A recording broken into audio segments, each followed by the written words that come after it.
Thank you, Mr. Chairman. I've got a statement for the record I'll submit, and I'm sure that the agency will want to read it carefully. I've got 3 questions I want to ask about 3 areas. One is fuel harmonization study. I sent you a letter in May of last year. The ranking member of the subcommittee, Senator Murkowski, Senator Cochran, a number of my other colleagues signed that letter as well. In 2005, in the Energy Policy Act, EPA and Department of Energy was asked to do a fuel harmonization study. One of the things we did in the Energy Policy Act was give you the ability to waive fuel standards under certain difficult situations to where all of these different boutique fuels wouldn't all have to be available under specific circumstances. The most notable time it was used was during Katrina. It was used effectively and well for about 6 months, but that's a stopgap solution to trying to figure out how many different fuel blends we really need. So what I'm asking is, why haven't you done the study? The response to the letter we sent in May of last year was pretty much non-responsive. It was basically, we've received your letter response. The 2005 Act asked the Department to do that. You haven't been responsible for all that time. I get that. But can you do that study as the Congress requested you to do? Well, sir, just a couple of points. I think the reason that there hasn't been a commitment to do the study is that on the ground we see that these local fuel requirements, and they're put in place by state regulators looking at smog issues and air pollution issues in their regional districts. But the use of those special fuels has decreased since 2002. Has decreased? Decreased, I'm sorry. Yes. Yes, sir. And that we do know that the effect on the price of gasoline, they add very little to the cost of gasoline. So we have people using fewer and fewer of these fuels. We know that they're not adding significantly, and we know that in the places where there are still remaining summer fuels issues, I know this certainly from New Jersey. There was a Kansas City Star article recently that said that their 6-year study indicates that the average has cost 10 cents more per gallon because of their boutique fuel. So, you know, if I'm standing there watching that tank and it's every time I fill it up, it costs me 10 cents more a gallon, and I live in Kansas City, I would think that was significant. But the question is, can you come up with a series of fuels that people could choose from, rather than this idea that every community has a perfect fuel that's only right just for it? That's what the study was asked if you could do. Yes, sir. And I think what I'm trying to convey is that the market is moving towards fewer and fewer of that kind of situation happening. More and more we see some regions that have regional blends, but fewer and fewer specialized local blends. And so the problem is the market is taking care of itself. What's remaining are those fuels where state regulators have determined that there's a need to have a special fuel in summer to reduce smog levels because of an increased volatilization of gasoline. So I understand your concern for the issue. I guess I'm offering respectfully that I think the issue is the cost, the impact on cost is not that high, and that there aren't as many fuels that are truly unique in the country. Well, we capped the number of fuels you could have in that same act, so that does have some impact on how many more there could be. All right, that was not quite as non-responsive as the letter, so I'll accept that. Clean Water Act guidance, a lot of concern about removing the word navigable waters from the Clean Water Act. Give me some thoughts. Why guidance instead of a rule? You all have issued some guidance, and I'm not sure anybody really quite knows how binding guidance is or what guidance means, except guidance doesn't go through the rulemaking process. So this guidance, it looks like to me, suggests that anything that eventually gets into, extends the authority to streams, ponds, or even maybe puddles that the EPA would determine has a connection to a larger body of water. Not true? Not quite, Senator.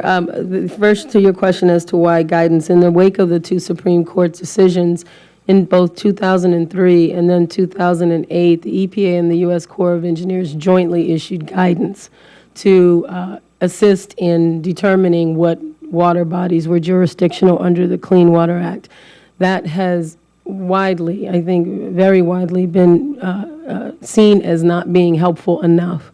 So the Corps and EPA have set out, and we have not issued final guidance, but we issued draft guidance, I believe last year, took public comment on it, and are working to finalize guidance that would replace the 2003 and 2008 guidances. So that is why guidance. As to your concern about extending jurisdiction, the guidance is intended to help answer the question of, in a navigable water body. Certainly we know what navigable should be or can be, although there have been even disputes about navigable, but how far up in the watershed do you have to go? Since certainly in order to protect navigable waters, you have to protect the streams that feed into them. Otherwise, you don't stand a chance. So that's what the guidance is intended to do. It has been out, is in draft and for public comment, and we're working to finalize that, sir. But why guidance rather than a rule? Well, the guidance would replace the guidance that's currently out there.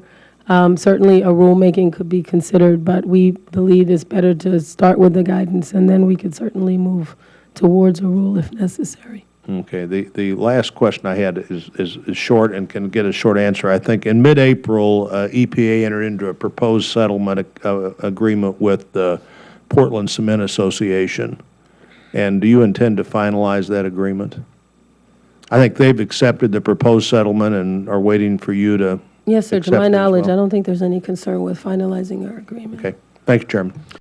Let me ask a couple of other questions on this hydraulic fracturing issue. You may have answered this already, and I was trying to listen, and I just may have missed the answer. Report language in the FY10 appropriations bill asked for a study where there was a link between hydraulic fracturing and drinking water. You're asking for $14 million more to expand that study, is that right? Excuse me, sir, it's an additional $8 million, I believe. I'm pulling up my card here. It's a total of $14 million, but some of the money is to do the study that was authorized in FY2010. And there's an additional request for $8 million to do additional work outside the scope of that study. And when will you expect to get that study done, since the 2010 study isn't done yet? Well, we have just begun meetings with the other federal agencies that will be involved with those studies. And so I can't give you details, but we're happy to continue, as I mentioned. And does that study stop us from moving forward with this is science. This is science. This is intended to ask and answer questions related to hydraulic fracturing. So it's research, sir.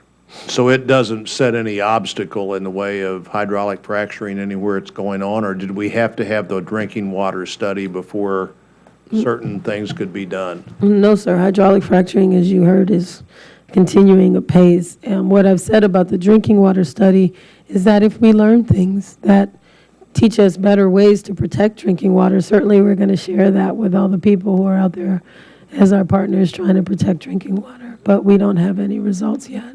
The first results will be towards the end of this year. So you are moving forward with the drinking water part of the study? Yes, sir. That's the one we have funding for. It was directed by Congress.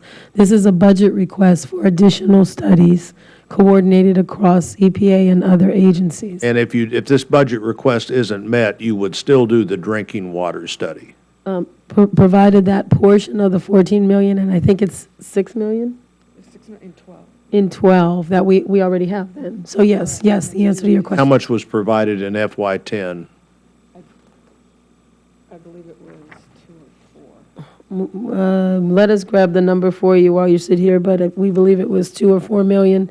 The study on drinking water in FY 2011 was enacted with $4.3 million and $6.1 million in 2012. And then there's $4.1 million in the Pres-Bud for 2013. But the study is... So the drinking water study would cost around $14 million? 4 plus 6, 12.